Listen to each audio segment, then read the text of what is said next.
your church in difficulty? 성도들이 구원받지 않습니까? Are your saints not receiving salvation? 성도들이 세상을 좋아합니까? Do your saints love the world? 그들에게 뭐라고 하지 마시고 Don't chastise them, 성경을 펴십시오. but open the Bible. 주님은 능히 우리를 이끄시는 목자였습니다. And the Lord is our shepherd who can more than capable of leading us. 그에게는 길이 있고 With Him there is a way. 우리는 넘어졌지만 그는 넘어지지 않았기 때문에 Although we fell, He did not fall.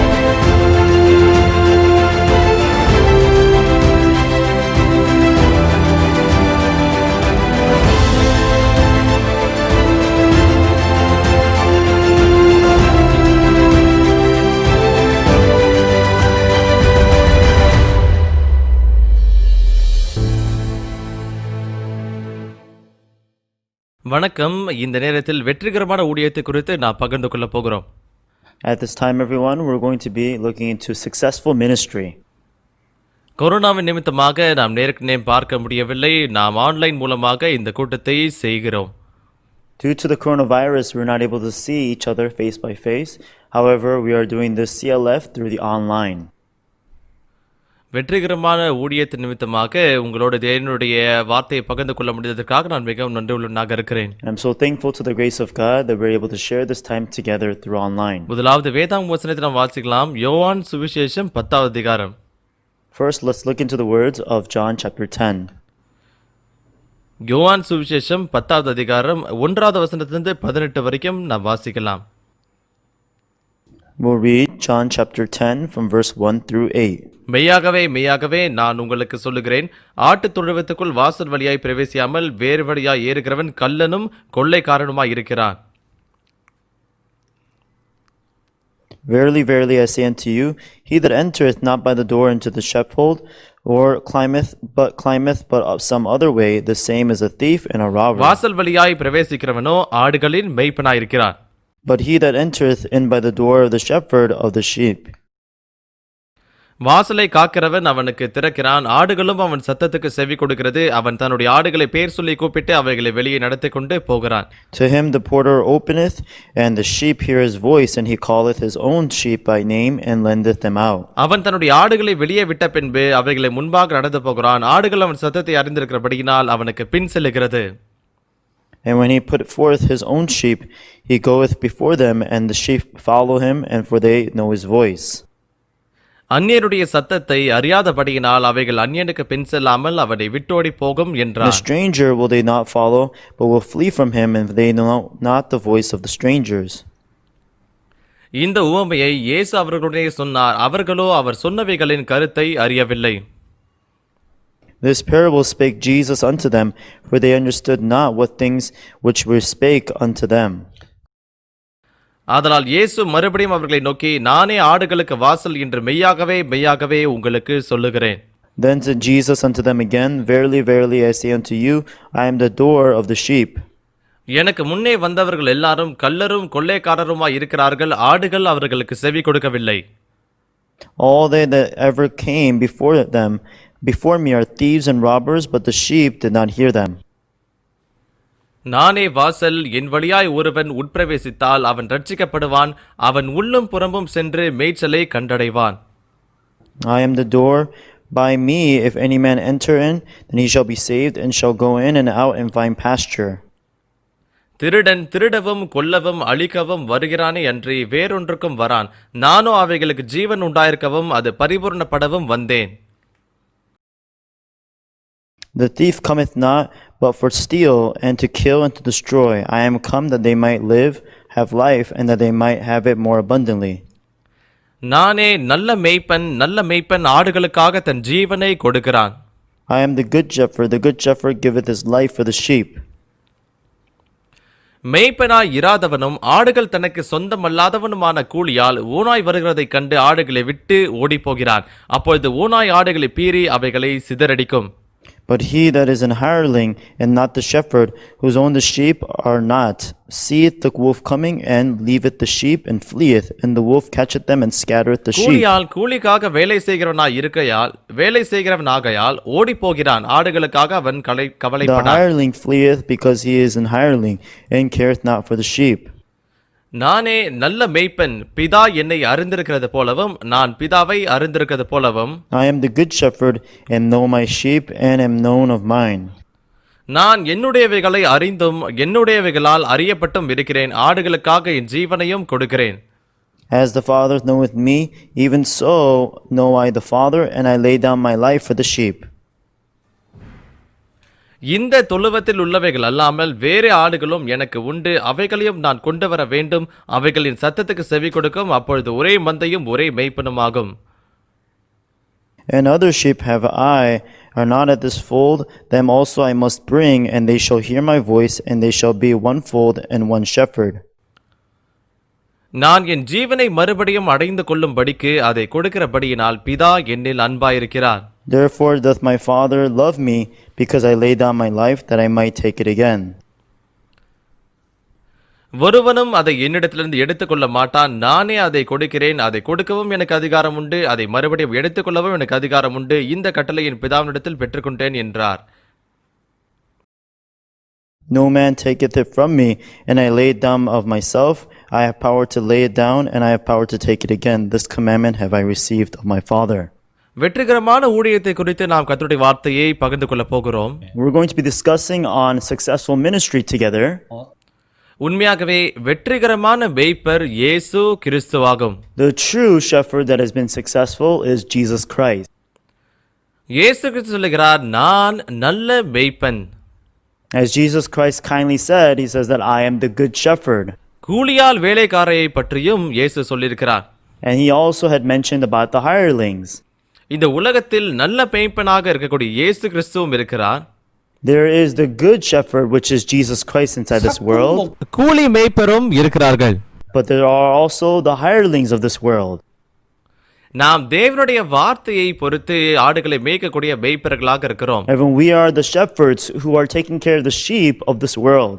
ஒருவரோடு ஒருவர் முகத்துக்கு முகத்துக்கு பார்க்க முடியாவிட்டாலும், ஆனால் online மூலமாக தேவனுடைய வார்த்தையை வெற்றிகர ஊழியத்தை குறித்து நாம் பகிர்ந்து கொள்ள போகிறோம். Even though we cannot see each other face to face, but we have gained this time to be able to discuss about successful ministry. இந்த நேரத்தின் மூலமாக உண்மையாகவே உண்மையான மேய்ப்பன் இயேசு கிறிஸ்துவை குறித்து நாம் கற்றுக்கொண்டு, and for us to truly learn about the true shepherd who is Jesus Christ. நாமும் உண்மையான மேய்ப்பனாக தேவனுடைய ஆடுகளை மேய்க்கக்கூடிய ஒரு கிருபையுள்ள நேரத்தை இப்பொழுது நாம் செலவழிக்க முடியும். And we will also share the time for all of us to learn how to become the true shepherds. இன்றைக்கு முதலாவது நேரம் உண்மையான மேய்ப்பனாகிய இயேசு கிறிஸ்துவை குறித்து நாம் பகிர்ந்து கொள்ள போகிறோம்.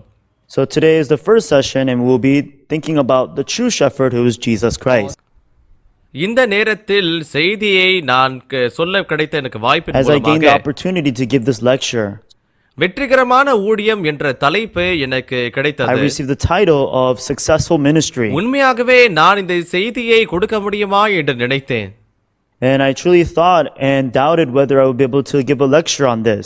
உண்மையாகவே வெற்றியடைய வேண்டும் என்றால் எந்த ஊழியத்தை செய்ய What do வேண்டும்? we need to do in order to become successful in our நான் ministry? இந்த வேதாகமத்தை வாசித்து யோசித்து பார்க்கும் So பொழுது as I thought and also looked through the Bible, உண்மையாகவே வெற்றியடைந்த மேய்ப்பர் there was இருக்கிறார். truly a successful shepherd.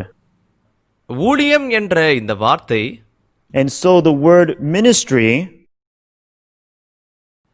போதகரோ இல்லை சபைக்குள்ளாக ஊழியம் செய்யக்கூடிய மூப்பரோ இப்படியாக சபைக்குள்ளாக ஊழியம் செய்கிறவர்கள் அனைவர்கள் in regards of having to manage the church with pastors and also with elders and of deacons, ஒட்டுமொத்தமாக சபையினுடைய வேலைகளையும் சபையினுடைய ஊழியத்தையும் சேர்ந்து செய்வதை இதை ஊழியம் என்று சொல்லுகிறார்கள். so the overall activity of having to look over it and manage the church, we call that pastorship. இந்த நேரத்தில் நாம் சில கோட்பாடுகளை குறித்தோ இல்லை சில திறன்களை குறித்தோ நாம் கற்றுக்கொள்வதை காட்டிலும் சபையை எப்படி And so rather than taking this time for us to learn about some doctrine and also some technique for us to manage the church well, வெற்றிகரமான ஊழியம் உண்மையாகவே என்னது? but truly what does it mean to have a successful ministry? வெற்றியுள்ள போதகர்கள் எந்த வழியில் வந்தார்கள்? And the people who have been successful in their ministry, what path have they taken?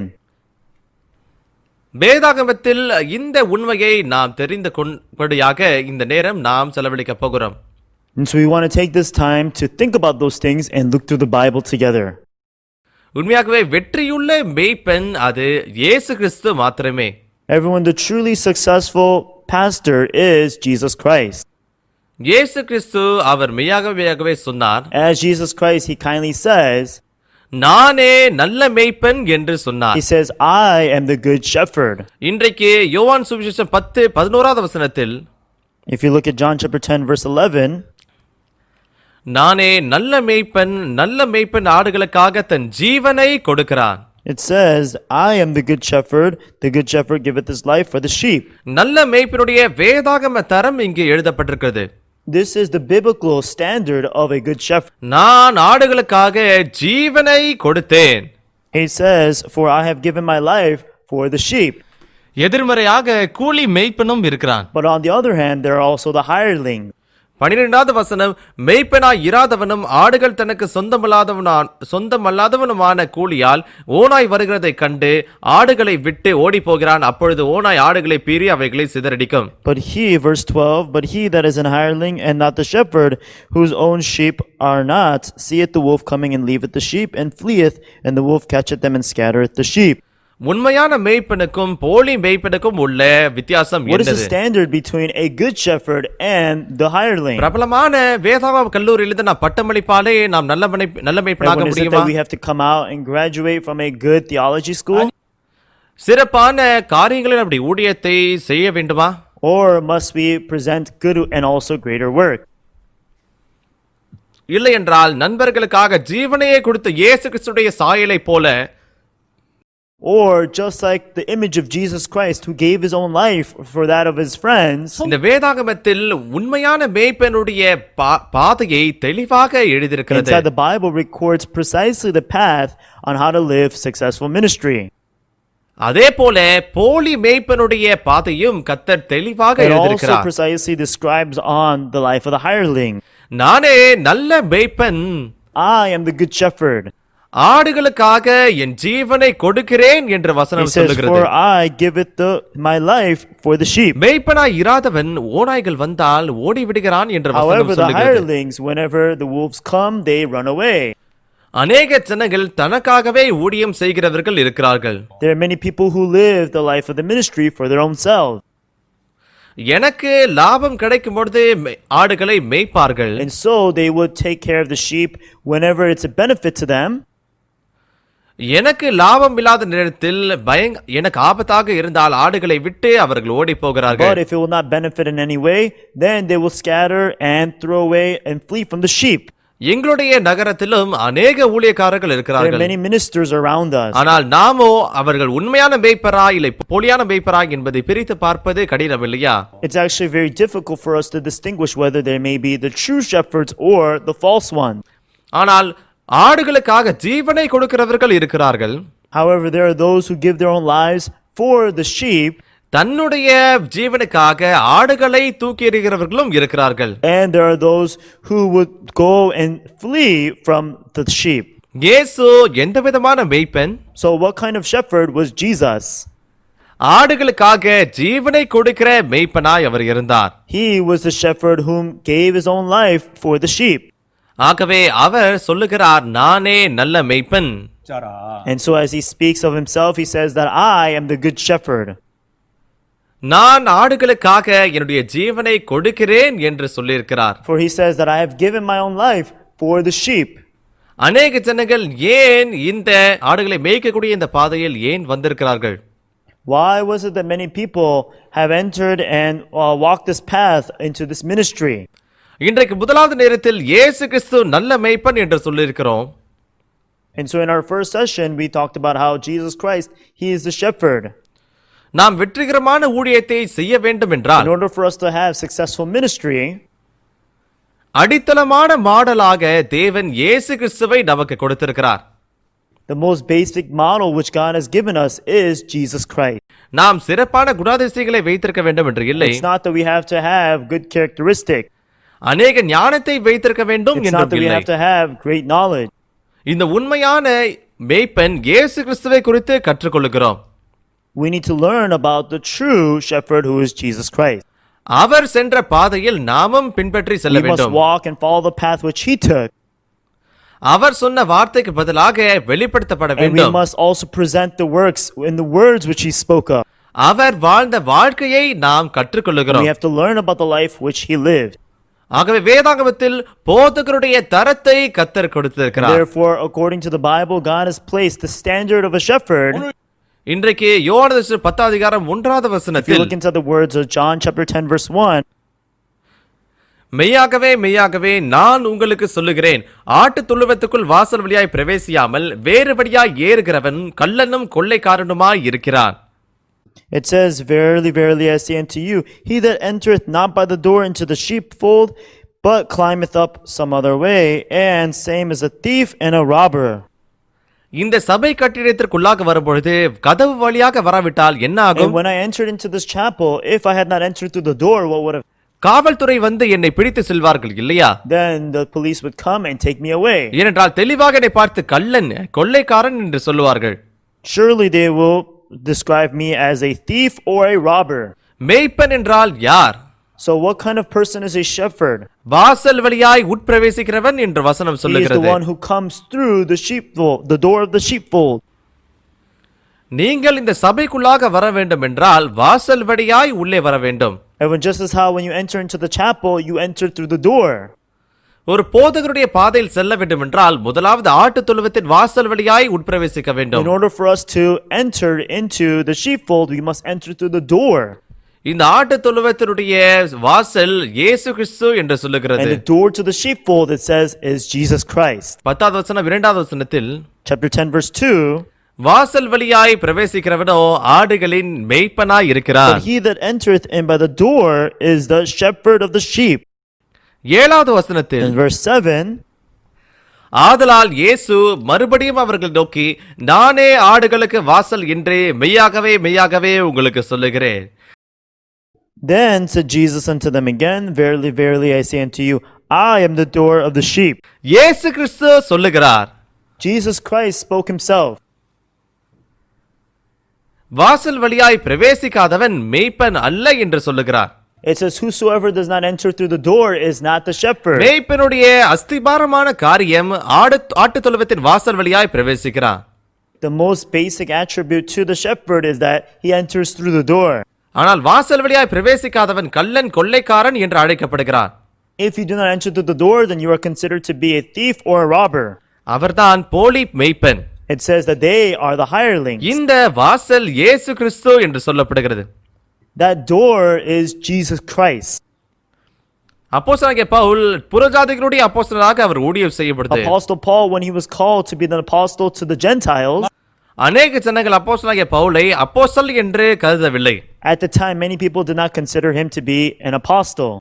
ஆனால் பவுல் வெற்றிகரமாக அவர் ஊழியத்தை செய்ய முடியும் காரணம் But the reason behind him being able to work powerfully in the gospel, அவர் இயேசு கிறிஸ்துவின் மூலமாக மேய்ப்பன் ஆனது நிமித்தமாகவே. it's because through Jesus Christ he became a shepherd.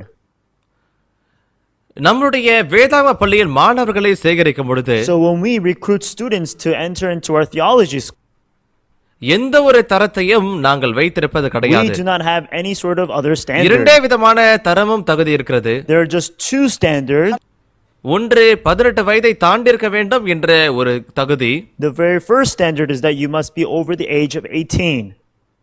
தென்கொரியாவில் 18 வயதை தாண்டினாலே ஒழிய அவர்கள் பெற்றவர்களால் அவர்கள் பெரியவர்கள் என்று கருதப்படுகிறார்கள். It's because in the country of South Korea, you have to be over the age of 18 in order for you to be considered an adult without adult consent. மற்றொன்று ரட்சிப்பை பெற்றுக்கொண்ட ஒரு விசுவாசியாக இருக்க வேண்டும். And the next standard is that you have to be a born again saint. இயேசு கிறிஸ்துவின் மூலமாய் ரட்சிப்பை பெற்றுக்கொண்டவர் என்றால், If you're somebody who received the forgiveness of sins through Jesus' blood, யாராக இருந்தாலும் சரி தேவனுடைய மேய்ப்பராக இருக்கக்கூடிய சுவிசேஷத்தின் பாதையில் செல்ல தகுதி பெற்றிருக்கிறார். then no matter who he may be, he is now qualified to become a shepherd of the sheep. மறுபடியும் சொல்ல வேண்டும் என்றால் ரட்சிப்பை பெற்றுக்கொள்ளாதவன் தேவனுடைய மேய்ப்பனாக இருப்பதற்கு தகுதியே கிடையாது. In other words, if somebody is not born again, then he is not qualified to be a shepherd of the sheep. இயேசு கிறிஸ்து நானே ஆடுகளின் வாசல் என்று சொன்னார். Jesus himself says that I am the door to the sheepfold. என் மூலமாக வராதவன் வாசல் வழியாய் பிரவேசிக்காதவன் If you do not come through me, then that means that you have not come through the door. அவன் கள்ளன் கொள்ளைக்காரன் என்று சொல்லுகிறார். It describes that he then is a thief or a robber. அநேக ஜனங்கள் ரட்சிப்பை பெற்றுக்கொண்ட என்ற தெளிவான சத்தியம், And for many people, this fact that they have received forgiveness of sin, இயேசு கிறிஸ்துவின் மூலமாக என்ற இந்த உண்மையான சத்தியம், and also the fact that they are done through Jesus Christ. இதை காட்டிலும் அநேக காரியங்களை அவர்கள் சேர்க்க முயற்சிக்கிறார்கள். Other than this, we try to have many other qualifications. கொரியாவிலும் அநேக வேதாகம பள்ளிகள் இருக்கிறது. Even in Korea, there are many theology schools. இந்த வேதாகம பள்ளியில் நுழைய வேண்டும் என்றால் ஒரு தகுதி வேண்டும். In order for you to enter into the theology school, there are many conditions. ஆனால் வேதாகமத்தின் தகுதிபடியாகவே இருக்க வேண்டும். However, they must be biblical இந்த standard. உலகத்தில் ஞானமுள்ள பாதையில் செல்லக்கூடியவர்களை We are வளர்க்கிறோம் not என்று people இல்லை. that are constantly raising people of the world, ஆட்டு தொழுவத்தின் வாசல் வழியாய் but you உட்பிரவேசித்து must enter through the door of the sheepfold, ஆடுகளை மேய்க்கக்கூடிய இந்த மேய்ப்பனுடைய வழியில் அவர்கள் கடந்து செல்ல and we வேண்டும். must walk the path of the shepherd that takes care of the sheep. அவர்களுக்கு வேதாகமத்தின்படியாக தகுதி மாத்திரம் இருந்தால் போதும். And so as long as they are qualified according to the standards of the Bible, then they are suitable. இந்த வேதாகமம் சொல்லக்கூடிய தேவனுடைய உண்மையான மேய்ப்பர்கள் The true servants of God described by the Bible, இந்த உலகம் சொல்லக்கூடிய தகுதிகளை வைத்திருப்பது இல்லை. they don't actually hold the standards of this world. இந்த உலகத்தில் ஞானம் கூட இல்லாதவர்கள், They don't have the knowledge of the world. இந்த உலகத்தில் பலனையும் They இல்லாதவர்களும் also don't இருக்கிறார்கள். have the power of the world. ஒரே ஒரு விஷயம், இயேசு கிறிஸ்துவின் மூலமாகவே அவர்கள் உண்மையான மேய்ப்பனுடைய வழியில் செல்ல முடிந்தது. Simply those who are done through Jesus Christ, they are the ones who are qualified to walk into the path of the shepherd. ஆட்டு தொழுவத்தின் வாசல் வழியாய் பிரவேசிக்காதவன் மேய்ப்பன் அல்ல என்று சொல்லப்படுகிறது. Whosoever does not enter into the door of the sheepfold, he is not a shepherd. ஏனென்றால் Because 자, 여러분 ஒரு ஆடுகளை மேய்க்கிறவனே மேய்ப்பன், everyone, the one who takes care of the sheep is the shepherd. ஆட்டு தொழுவத்தின் வாசல் வழியாய் பிரவேசிக்கவிட்டால் ஆடுகள் மேய்ப்பனுடைய சத்தத்தை கேட்க முடியாது. If he does not enter into the door of the sheepfold, then the sheep cannot listen to his voice. ஏனென்றால் ஆடுகளுக்கு மேய்ப்பனுடைய சத்தம் தெரியும் என்று சொல்லுகிறது. It's because the sheep, they know the voice of the shepherd. மூன்றாவது வசனத்தை If you look பார்க்கலாம். at verse 3, வாசலை காக்கிறவன் அவனுக்கு திறக்கிறான், ஆடுகளும் அவன் சத்தத்துக்கு செவி கொடுக்கிறது. அவன் தன்னுடைய ஆடுகளை பேர் சொல்லி கூப்பிட்டு அவைகளை வெளியே நடத்தி கொண்டு போகிறான். அவன் தன்னுடைய ஆடுகளை வெளியே விட்ட பின்பு அவைகளுக்கு முன்பாக நடந்து போகிறான். ஆடுகள் அவன் சத்தத்தை அறிந்திருக்கிறபடியினால் அவனுக்கு பின் செல்லுகிறது. it says, verse 3, to him the porter openeth, and the sheep hear his voice, and he calleth his own sheep by name, and leadeth them out. And when he putteth forth his own sheep, he goeth before them, and the sheep follow him, for they know his voice. அந்நியனுடைய சத்தத்தை அறியாதபடினால் அவைகள் அந்நியனுக்கு பின் செல்லாமல் அவனை விட்டோடி போகும் என்றார். And a stranger will they not follow, but will flee from him, for they know not the voice of strangers. வேதாகமம் என்ன சொல்லுகிறது? What is the Bible telling us? இயேசு கிறிஸ்துவினுடைய வாசல் வழியாய் பிரவேசிக்கும் பொழுது When we entered into the door of Jesus Christ, அங்குதான் ஆடுகள் இருக்கிறது. there were the sheeps. நாம் ஆடுகளை சேகரிக்கிறோம் என்று இல்லை. It's not that we were the ones who gathered the sheep, இயேசு கிறிஸ்துவுக்குள்ளாக ஆடுகள் இருக்கிறது. but inside of Jesus Christ was already the sheep. நாம் வாசல் வழியாய் பிரவேசிக்கும் பொழுது When we entered into the door, அதற்குள்ளாக நம்முடைய சத்தத்தை அறிந்திருக்கிற ஆடுகள் இருக்கிறது. there were the sheep that understood and heard our voice. அநேக ஜனங்கள் ஊழியத்தை செய்தாலும் வெற்றிகரமான ஊழியத்தை பாதையில் நடக்க முடியவில்லை. There are many people who walk into the path of ministry, but they're unable to be successful. அவர்கள் இயேசு கிறிஸ்துவின் ஆடுகளை மேய்க்கிறதில்லை. That is because they're not taking care of the sheep of Jesus Christ, தன்னுடைய ஆடுகளை மேய்க்கிறதுனால்தான் but they are only taking care of their own sheep, தன்னுடைய சபை, their own church, than ஊழியக்கார், than their விசுவாசிகள். own members. இது வேதாகமத்தின்படியானது அல்ல. That is not biblical. வேதாகமத்தில் நாம் ஒரு போதகர் வழியில் மேய்ப்பனுடைய பாதையில் நடக்கும் According பொழுது to the Bible, when we walk into the path of pastorship, முதலாவது தகுதி ஆட்டு தொழுவத்தின் வாசல் வழியாய் பிரவேசிக்கிறவனாய் இருக்க வேண்டும். the very first condition is those who enter into the door of the sheepfold. இந்த வாசல் இயேசு கிறிஸ்து என்ற வசனம் சொல்லுகிறது இல்லையா? And did it not say that that door is Jesus Christ? இந்த வாசலை திறந்து நாம் உள்ளே செல்லும் பொழுது When we enter into that door, அதற்குள்ளாக ஆடுகள் இருந்தது. Inside of that were the sheep. மீண்டும் சொல்ல வேண்டுமென்றால் இந்த வாசல் இயேசு கிறிஸ்து, In other words, that door is Jesus Christ. இந்த ஆடுகளும் இயேசு கிறிஸ்துடைய ஆடுகள் ஆகும். And even the sheep themselves, they were of Jesus Christ. நீங்கள் ஒருவேளை வெற்றிகரமான ஊழிய பாதையில் நடந்து கொண்டிருந்தால், Everyone, if you were to walk into the path of successful ministry, முதலாக இயேசு கிறிஸ்து மூலமாக நாம் மேய்ப்பராயிருக்கிறோம். the very first thing is that we became a shepherd through Jesus Christ. இரண்டாவது, இயேசு கிறிஸ்துடைய ஆடுகளை நாம் மேய்க்கிறோம். And secondly, we now herd and take care of the sheep. அன்பார்களே, உண்மையான மேய்ப்பனுக்கோ தன்னுடையவைகள் எதுவும் கிடையாது. Everyone who is a true shepherd, he does not have his own sheep. நம்முடைய ஆடுகள் அவைகள் இல்லை. ஆகவேதான் It is because they are not our own sheep. அது இயேசு கிறிஸ்துடைய ஆடுகளா இருக்கிறதுனால், Because we belong to the sheep of Jesus, இயேசு கிறிஸ்து மூலமாக தான் அவருடைய சத்தத்தை கேட்க வேண்டும். therefore we must gain the grass through the shepherd of Jesus. இயேசு கிறிஸ்து மூலமாக தான் அவைகளை பெற்றுக்கொள்ள We வேண்டும். also must gain wisdom through Jesus. இயேசு கிறிஸ்து மூலமாகவே அவர்கள் ஞானத்தை பெற்றுக்கொள்ள வேண்டும். However, why is there such a great division amongst churches? சபைகள் ஏன் இப்பொழுது அநேக பிரிவுகளாக பிரிக்கப்பட்டிருக்கிறது?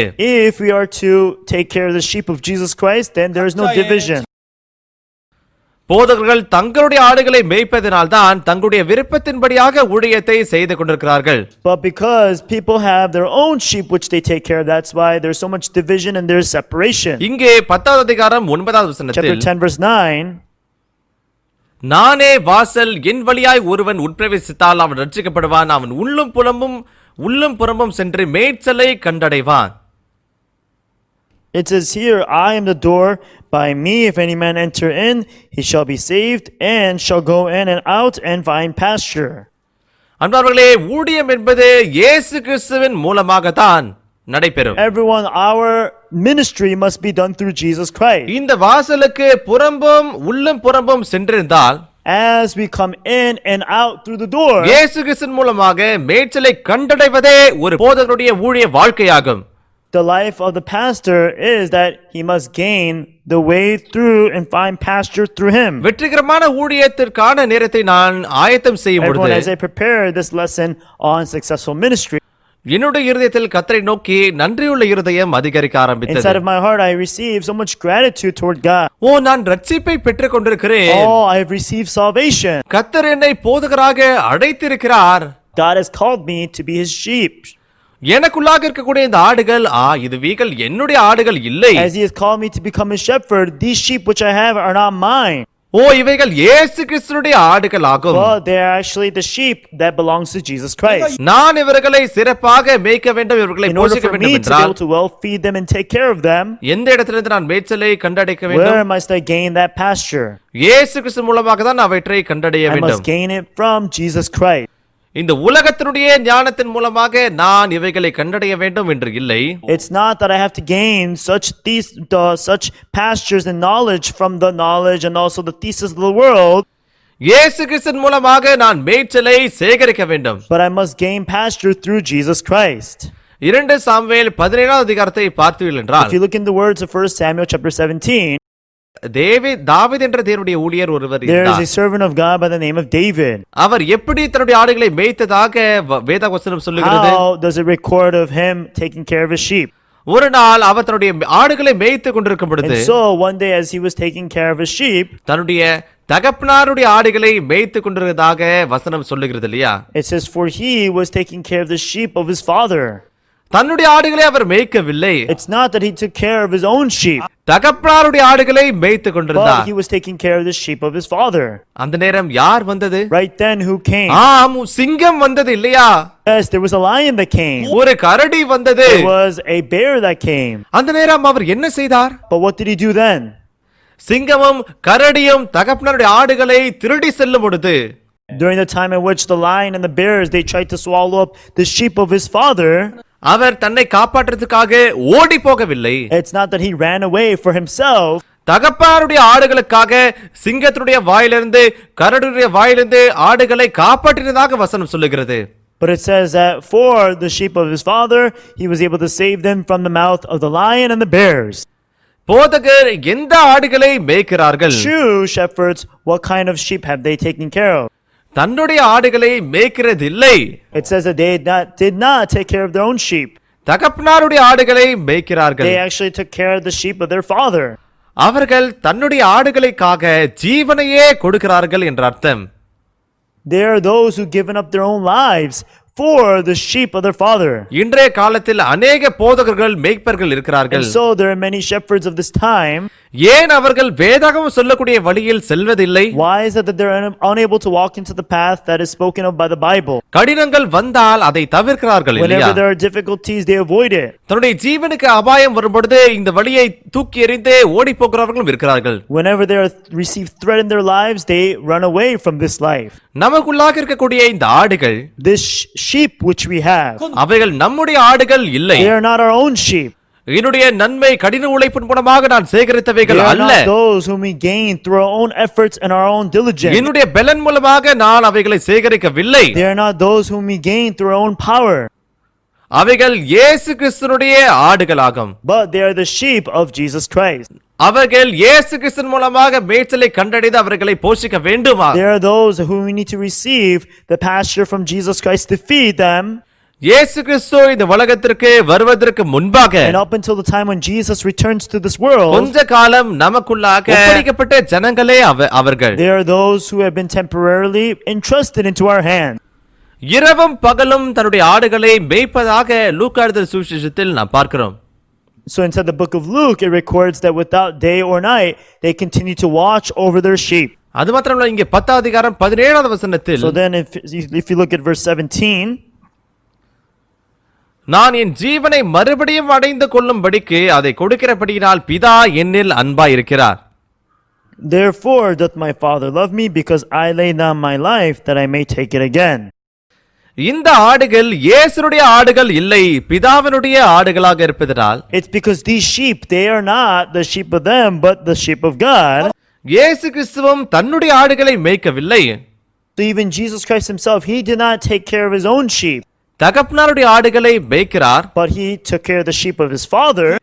இந்த ஆடுகளுக்காக தன்னை தூக்கி எறிந்ததாக அவர் சொல்லுகிறார். And it says that he forsook his own life, laid down his own life for the sheep of the Father. உண்மையான மேய்ப்பனுடைய வழியோ, The true path of a minister தன்னுடைய லாபத்திற்காக செல்லும் பாதை இல்லை. is not that he takes the path which benefits himself, ஆடுகளுக்காக தன்னையே தூக்கி எறியக்கூடிய பாதையே அது but it is ஆகும். the path which throws away himself for the sake of the sheep. உங்களுடைய லாபத்திற்காக செய்வது ஒரு மேய்ப்பனுடைய வழி அல்ல. Whatever you do to benefit yourselves is not the path of ministry. ஆடுகளுக்காக தன்னுடைய லாபத்தையும் தன்னையும் தூக்கி எறிவதே ஒரு உண்மையான போதகர் மேய்ப்பனாகும். But for the sake of the sheep, whoever forsakes his path and forsakes his own life is those who walk the path of ministry. இயேசு இந்த பாதையில் நடந்து This is the வந்தார். path which Jesus took. இயேசு கிறிஸ்துவோடு சேர்ந்து அதே பாதையில் நடக்கிறவர்கள், And also those who take after Jesus Christ to walk in his path. இயேசு கிறிஸ்துவை போல அதே வழியில் நடந்தார்கள் என்ற It அர்த்தம். says that they walked in the same way as Jesus Christ. தாவீது சிங்கம் தகப்பனாருடைய ஆடுகளை திருடி செல்லும் பொழுது, And so at the time when the lions came to devour up the sheep of David's sheep, ஒரு கரடி வந்து தகப்பனாருடைய ஆடுகளை எடுத்து செல்லும் பொழுது, at the time when the bears came to take up the sheep of the father, அவைகளுடைய கூர்மையான நகங்களில் இருந்து, so from the sharp claws, அந்த கூர்மையான வாயில் இருந்து from the sharp teeth, தகப்பனாருடைய ஆடுகளை அவன் மீட்டார். he was able to bring them out, he was able to bring out the sheep of his father. எப்படி அவனால் செய்ய முடிந்தது? How was he able to do that? சிங்கம் வாயிலிருந்து என்று நாம் Everyone பேசுகிறோம். from the mouth of a lion. ஆம், கடலினுடைய நகங்களில் இருந்து. Yes, from the claws of the bear. தன்னுடைய ஆடுகளாக இல்லாததனால் இப்படி That is செய்தார். because they do not belong to him. தகப்பனாருடைய ஆடுகளாக It's இருப்பதனால் because they are the sheep of his father. அவனால் இந்த வாழ்க்கையை வாழ முடிந்தது. Therefore, he was able to live that life. அன்பார்வர்களே, இந்த ஆடுகள் நம்முடைய ஆடுகள் இல்லை. Everyone, they are not the sheep of ours, அவைகள் தேவனுடைய ஆடுகள், இயேசு கிறிஸ்துவினுடைய ஆடுகள் ஆகும். but they are the sheep of God and they are the sheep of Jesus Christ. அநேக ஜனங்கள் தன்னுடைய ஆடுகள் என்று நினைக்கிறார்கள். Many people think to themselves that they are their own sheep, எனக்கு லாபமாக இல்லாமல் எனக்கு காயமாக இருந்தால், and if it does not benefit them and there's only a harm to them, அவர்கள் தங்களை காப்பாற்றுவதற்காக ஆடுகளை தூக்கி எறிகிறார்கள். then for their own sakes, what they do is they throw away the இன்னும் sheep, சிறப்பான தன்னுடைய லாபத்திற்காகவே அவர்கள் தேடி and சென்றுகிறார்கள். they end up following the path which may benefit them more. இன்றைய காலத்தில் அநேகர்கள் போதகருடைய வழியே அவள் வந்தாலும், Many people entered into this path of the ministry. வெளியேறப்பெற்ற தேவனுடைய வழியை தூக்கி எறிந்து ஓடி சென்றவர்களும் இருக்கிறார்கள். There are many people who have forsaken this precious path and have gone away. ஏன் இந்த சம்பவம் நமக்கு நடைபெறுகிறது? Why are such things taking place like that? உண்மையான போதகருடைய வழியை தெரியாததினாலே இப்படி It's ஆனது. because they do not know about the true path of the ministry. இயேசு கிறிஸ்து இந்த உலகத்தை நமக்காக காண்பித்த உண்மையான போதகருடைய வழி. The true path of ministry which Jesus Christ has shown us. இந்த வழியை நாம் கற்றுக்கொண்டு பின்பற்றி வழிநடத்தலை பெற்றுக்கொள்ள வேண்டும் என்ற அர்த்தம். This is the path which we must learn about to follow and receive guidance. அப்பொழுது நம்முடைய ஊழியமும் வெற்றிகரமான If ஊழியமாகும். so, then we are also able to be successful in our ministry. இயேசு கிறிஸ்துவை தவிர பரிபூர்ணமான ஊழியத்தை செய்தவர் ஒருவரும் There இல்லை. is no one who has done a more successful ministry than Jesus himself, இயேசு கிறிஸ்துவை காட்டிலும் வெற்றி அடைந்த மேய்ப்பனும் இல்லை. and there is no more perfect ministry than the path of Jesus Christ. அந்த பாதையை நாம் பின்பற்றி சென்றால் நிச்சயமாகவே வெற்றி அடைய If we முடியும். follow that path, then we will surely be successful. நம்மோடு சேர்ந்து இருக்கிறவர்கள் நேரடியாக நம்முடைய ஆடுகள் இல்லை. Those who are with us, they are not our own sheep, அவைகள் இயேசு கிறிஸ்துவுடைய ஆடுகள், தேவனுடைய ஆடுகள் ஆகும். but they are the sheep of Jesus Christ and also of God. கொஞ்ச காலம் நமக்குள்ளாக ஒப்படைக்கப்பட்ட ஜனங்களே அவர்கள். We are people that have temporarily been overtaking them. அவர்கள் நம்முடைய சத்தத்தை பின்பற்றி நடக்கிறவர்கள் இல்லை. And it's not that they follow and listen to our voice, இயேசு கிறிஸ்துவுடைய சத்தத்தை பின்பற்றுகிறவர்களே அவர்கள். but they are those who listen and follow the voice of Jesus Christ. இது உலகத்தில் மேய்ப்பன் தன்னுடைய சத்தத்தை கொடுத்தால் Let's say that a shepherd were to make his our own voice. நிச்சயமாகவே போலி மேய்ப்பனுடைய We பாதையையே have no choice பின்பற்றி but to follow செல்வார். the path of a hireling. ஆனால் இயேசு கிறிஸ்துவை நாம் சொல்ல வேண்டும் என்றால் However, if we were to speak about Jesus Christ, உள்ளும் புறம்பும் சென்று இயேசு கிறிஸ்துவின் மூலமாக மேய்ச்சலை கண்டடைய முடியும். whether we may enter or may come out, we are able to gain pastures, அது மூலமாக நாம் ஆடுகளை மேய்க்க முடிந்தால் and through that, if we're able to feed our sheep, நானும் ஆசீர்வதிக்கப்படுவேன், எனக்கா என் மீது ஒப்படைக்கப்பட்ட ஆடுகளும் ஆசீர்வதிக்கப்படும். then I will be blessed, and along with me, all the sheep that are there that I'm taking care of. ஆகவே தேவன் நம்மிடம் இப்படியாக சொல்லுகிறார். That's why the Lord said this to us. பிலிப்பியர் 2 அதிகாரத்தை நாம் பார்க்கலாம். Look in the words of Philippians chapter 2. 2 அதிகாரம் 5வது வசனம். Chapter 2, verse 5. கிறிஸ்து இயேசுவில் இருந்த சிந்தையே உங்களிலும் இருக்க கடவது. Let this mind be in you, which was also in Christ Jesus. அவர் தேவனுடைய ரூபமாய் இருந்தும் தேவனுக்கு சமமாய் இருப்பதை கொள்ளையாடின பொருளாக எண்ணாமல், who, being in the form of God, thought it not robbery to be equal with God, தம்மை தாமே வெறுமையாக்கி அடிமையின் ரூபம் எடுத்து மனுஷர் சாயலானார். but made himself of no reputation, and took upon him the form of a servant, and was made in the likeness of men. அவர் மனுஷ ரூபமாய் காணப்பட்டு மரண பரியந்தம், அதாவது சிலுவையின் மரண பரியந்தமும் கீழ்ப்படிந்தவராகி தம்மை தாமே தாழ்த்தினார். And being found in fashion as a man, he humbled himself and became obedient unto death, even unto the death of the cross. வேதாகமம் நமக்காக இப்படி சொல்லுகிறது. This is what the Bible tells us. கிறிஸ்து இயேசுவில் இருந்த சிந்தையே உங்களிலும் இருக்க கடவது. Let this mind be in you, which was also in Christ Jesus. ஒரு போதகர் வைத்திருக்க வேண்டிய The இதயம், heart which the shepherd needs to have. அது இயேசு கிறிஸ்துனுடைய சிந்தையாகும். That is the heart of Jesus நாம் Christ. தனிப்பட்ட ரீதியாக நம்முடைய சொந்த ஞானத்தையோ அனுபவத்தையோ தகுதியோ பலப்படுத்த வேண்டும் என்று இல்லை. Each and every individual, it's not that we have to strengthen our own ability and our power. அனைத்து மேய்ப்பர்களும் இயேசு கிறிஸ்துடைய சிந்தையை இருதயில் வைத்திருக்க வேண்டும். But in each and every one of our shepherds, we need to contain the heart of Jesus Christ. அவர் தேவனுடைய ரூபமாய் இருந்தும் தேவனுக்கு சமமாய் இருப்பதை கொள்ளையாடின பொருளாக எண்ணாமல், It says he that who, being in the form of God, thought it not robbery to be equal with God, தம்மை தாமே வெறுமையாக்கி அடிமையின் ரூபம் எடுத்து மனுஷர் சாயலானார். and made no reputation of himself, and took upon the form of a servant. உண்மையான மேய்ப்பன் The true shepherd தன்னை தாமே பெருமையாக்குகிறவர். are those who empty themselves. நாம் இயேசு கிறிஸ்துடைய சாயல் மூலமாக, And through the image of Jesus Christ, அவர் தேவனுடைய சாயல் எடுத்தார். he was by nature God. தேவனுக்கு சமமாய் இருப்பதை கொள்ளையாடின பொருளாக எண்ணாமல் தம்மை தாமே வெறுமையாக்கி அடிமையின் ரூபம் எடுத்து மனுஷர் சாயலானார். However, he did not consider himself not robbery to be equal with God, and made no reputation of himself, and took the form of a servant. பாவத்தின் மூலமாக அழிவை மாத்திரமே சந்திக்கக்கூடிய மனுஷர் ரூபம் எடுத்து இந்த உலகத்திற்கு அவர் வந்தார். And so that means that he came in the form of us who had sinned. அவர் தேவனாய் இருந்தார். He was God. ஆனால் மனிதனாக இந்த உலகத்திற்கு அவர் But he வந்தார். came in the form of man. அதோட கூட நம்மை ரட்சித்தார். And he was there to save us. அன்பார்களே, ஒரு மேய்ப்பன் ஆட்டு தொழுவத்தின் வாசல் வழியாய் பிரவேசிக்க வேண்டும். And when it says that the shepherd, he must enter in through the door of the sheepfold. இயேசு கிறிஸ்துவின் மூலமாக வராதவர்கள், Those who are not through Jesus Christ. இயேசு கிறிஸ்துவின் மூலமாய் ரட்சிப்பை பெற்றுக்கொள்ளாத மனிதன், Those who do not receive salvation through Jesus Christ. அவன் மேய்ப்பன் இல்லை. They say that they are not the our shepherd. கூலி மேய்ப்பர். He is a hireling. வேதம் தெளிவாக சொல்லுகிறது, Surely the Bible tells us. அவர் தேவனாய் இருந்தார். For he was God. நம்மை போலவே இதே மாம்சத்தை எடுத்துக்கொண்டு இந்த உலகத்திற்கு வந்தார். But he came in the exact same form of the flesh as we. இன்றும் அநேக ஜனங்கள் மத்தியில் And still many people amongst us, 2000 வருடத்துக்கு முன்பாக வந்த இயேசு கிறிஸ்துவை தேவனுடைய மகனாக நம்பாதவர்கள் அநேகர்கள். there are still many people who do not believe Jesus, who came to this earth 2000 years ago to be the Son of God. ஆனால் பூமியிலோ பரலோகத்திலோ எந்த ஒரு மனிதனுடைய நாமத்தினாலும் And no matter what name of heaven and earth, ரட்சிப்பை பெற்றுக்கொள்ளக்கூடிய வேறொரு நாமத்தை கர்த்தர் நமக்கு கொடுக்கவில்லை. God has not given us any other name for us to receive salvation through. வாசல் ஒன்றுதான். There is only one door.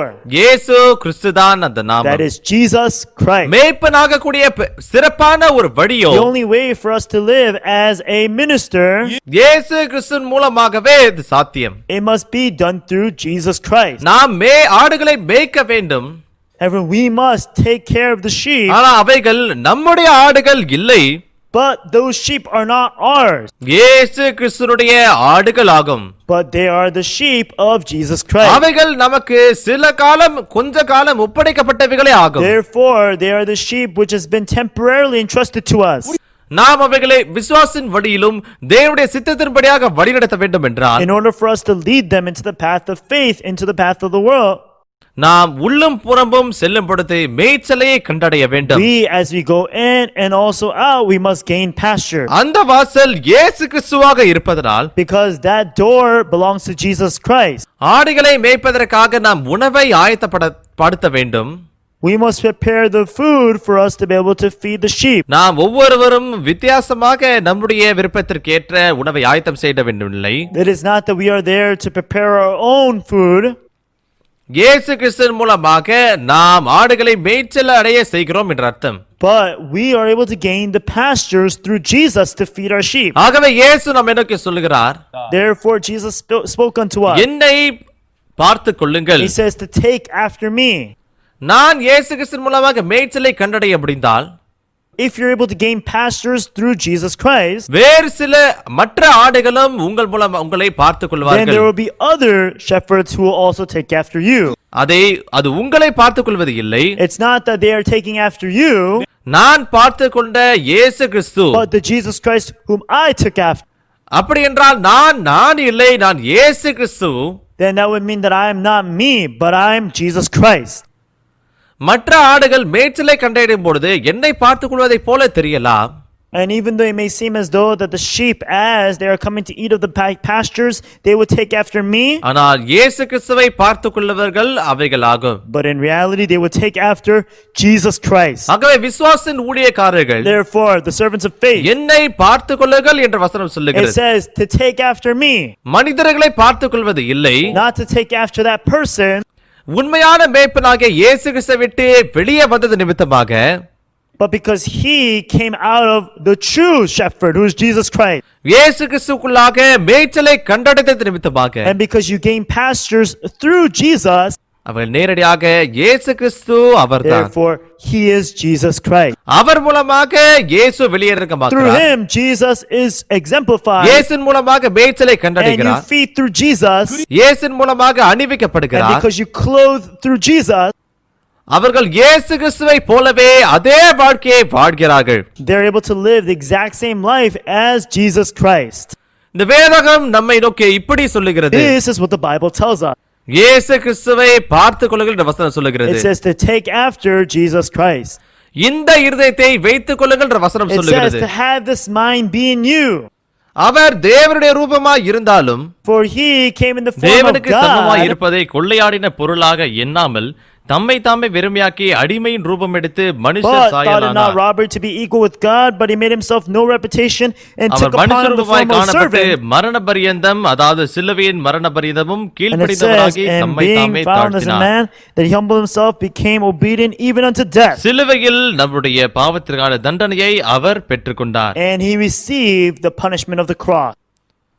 இயேசு கிறிஸ்துதான் இரட்சிப்பின் வாசல், For Jesus Christ, he is the door to salvation, மேய்ப்பனுடைய வாசலும் and he அவர்தான். also is the door to the shepherd. வெற்றிகரமான ஊழியத்தின் பாதையை கற்றுக்கொள்ள வேண்டும் என்றால் In order for us to be able to learn about successful ministry, முதலாவது இயேசு கிறிஸ்துவின் வழியாய் நாம் கடந்து செல்ல வேண்டும். the very first thing is that we must enter in through Jesus Christ. இயேசுவின் மூலமாக இல்லாவிட்டால் If we are not done through Jesus Christ, அவர் போதகர் இல்லை, ஒரு கூலியாள். then we are not the shepherds, but we are only the hireling. கடினங்கள் If வந்தால், there are difficulties, பிரச்சனைகள் வந்தால் if there are problems, நிச்சயமாகவே நாம் ஓடிவிடுவோம். then surely we will run away. வேதாமத்தில் தாவீதே சொல்லுகிறார், Everyone, David said in the Bible, தகப்பனாருடைய ஆடுகளை மேய்க்கும் பொழுது சிங்கமோ கரடியோ வந்து அந்த ஆடுகளை திருடி சென்றால், when he took care of the sheep of his father, when there was a lion or a bear that would come after his sheep, அவன் அவைகளை பின்தொடர்ந்து அந்த வாயிலிருந்து அந்த கூர்மையான நகங்களிலிருந்து அதை மீட்டு வருகிறான். it says that there he was able to save the sheep of his father out from the claws and the mouth of the lions and bears. ஒரு மேய்ப்பன் தன்னுடைய ஆடுகளுக்காக ஜீவனை தூக்கி எறிகிறான். The shepherd are those who forsake their own lives for the sake of the sheep. அதுதான் போதகர். That is a shepherd. போதகர் தனக்காக வாழ்வது இல்லை, The shepherds don't live for themselves, ஆடுகளுக்காக தன்னுடைய ஜீவனை தியாகம் செய்கிறான். but they sacrifice themselves for the sake of the sheep. இன்றைய காலத்தில் அநேக போதகர்கள் Even இருந்தாலும் though we have many shepherds today, தன்னுடைய லாபத்திற்காக செய்கிறவர்கள் இருக்கிறார்கள். but there are those who live for their own benefit. அவர்கள் கூலி ஆள்கள். They are hirelings. ஆடுகளுக்காக தன்னையே தூக்கி எறியக்கூடிய வேலை இருக்கிறது. There are those who forsake themselves for the sake of the sheep. அவர்கள்தான் இயேசு கிறிஸ்துவின் வாழ்க்கையை வாழ்கிறவர்கள். They are those who live the life of Jesus Christ. Then. உண்மையாகவே இந்த போதகருடைய வழியின் மூலமாக Everyone, as we walk through this path of Jesus Christ, மிக முக்கியமான காரியத்தை நாம் கற்றுக்கொள்கிறோம். we must learn the most important things. முதலாவது ஆட்டு வாசல் வழியாக நாம் வருக வேண்டும். The very first thing is that we must pass through the door of the shepherd. இரண்டாவது இயேசு கிறிஸ்துவினுடைய ஆடுகளை நாம் மேய்க்க வேண்டும். And secondly, we must take care of the sheep of the flock of Jesus Christ. இந்த ஆட்டு வாசலுக்கு உள்ளும் புறமும் சென்று மேய்ச்சலை கண்டடைவதே ஒரு மேய்ப்பனுடைய வாழ்க்கையாகும். And the life of the shepherd is that as he goes in and out of the door, he must gain pasture. நாம் இந்த வழியில் வாழ்ந்து வந்தால், If we're able to walk this path, நீங்கள் இயேசு கிறிஸ்துவின் மூலமாக ஆசீர்வதிக்கப்பட்ட அருமையான மேய்ப்பனுடைய வாழ்க்கையை கற்றுக்கொள்வீர்கள். then through Jesus Christ, we're able to learn about the blessed and beautiful path of ministry. நம்முடைய ஞானத்தின் மூலமாகவோ நம்முடைய அறிவின் மூலமாக இந்த பாதையில் செல்ல முடியாது. We are not those who are able to walk in this path through our own wisdom and our own power. இன்றைய நாட்களில் அநேக வேதாகம கல்லூரிகள் இருக்கிறது. There are many theology schools in this world today. அநேக ஜனங்கள் ஒரு மேய்ப்பனுடைய வாழ்க்கையை கற்றுக்கொண்டு ஒரு போதகருடைய வாழ்க்கையை கற்றுக்கொண்டு ஊழியத்தின் பாதையில் நடந்து Many people are learning கொண்டிருக்கிறார்கள். about how to become a pastor and they're walking to this path of ministry. ஆனால் இந்த உண்மையான போதகருடைய வழியை கற்றுக்கொள்ள வேண்டும் என்றால், However, in order for us to precisely learn about this path of ministry, வேதாகமத்திற்கு திரும்பி வந்து we must return to the Bible உண்மையான போதராகிய இயேசு கிறிஸ்துவின் மூலமாக அவர்கள் கற்றுக்கொள்ள வேண்டும். and we must learn of these things through the true shepherd who is Jesus Christ. இயேசுவை காட்டிலும் பரிபூர்ணமான போதகர் மேய்ப்பன் இந்த உலகத்தில் கிடையாது. There is no more perfect shepherd than Jesus. இயேசு கிறிஸ்து மூலமாக இல்லாவிட்டால் If it's not through Jesus Christ, நாம் கூலி மேய்ப்புடைய பாதையில் தான் நடப்போம். then we will walk into the path of a hireling. இயேசு கிறிஸ்து மூலமாக நாம் கற்றுக்கொண்டு மேய்ச்சலை கண்டடைந்தால், Everyone, if we learn through Jesus Christ and are able to gain the pastures through him, நம்முடைய ஊழியத்தில் கர்த்தர் மூலமாக வரக்கூடிய மகிமை நாம் பெற்றுக்கொள்ள முடியும். then through Jesus Christ we will gain the glorious life together in him. முதலாவது வகுப்பில் வெற்றிகரமான ஊழியத்தை குறித்து இதனுடைய வார்த்தையை பகிர்ந்து கொண்டோம். In our very first session, we discussed about successful ministry. அடுத்த வகுப்பில் வெற்றிகரமான ஊழிய பாதையில் நடந்த ஒருவராக நாம் பார்க்கலாம். And for our following sessions, we'll look into each and every person in the Bible who has lived this path of successful ministry. கர்த்தர் இந்த சுருக்கமான நேரத்தின் மூலமாக Through the very short time which we're given, அநேக போதகர்களோடு நாம் வெற்றிகரமான ஊழியத்தை கற்றுக்கொண்டு we truly hope that all of our pastors are able to learn about successful ministry. இயேசு கிறிஸ்துவின் மூலமாக ஆடுகளோடு நாம் மேய்ச்சலை கண்டடைய கூட ஆசீர்வதிக்கப்பட்ட வாழ்க்கையை வாழ முடியும் என்று நான் நம்புகிறேன். And I truly hope that all of our sheep are also able to live and be able to be feeded off of the true pastures. முதலாவது வகுப்பை இதோடு நாம் முடிக்கலாம். So we will conclude our very first session here. நன்றி. Thank you.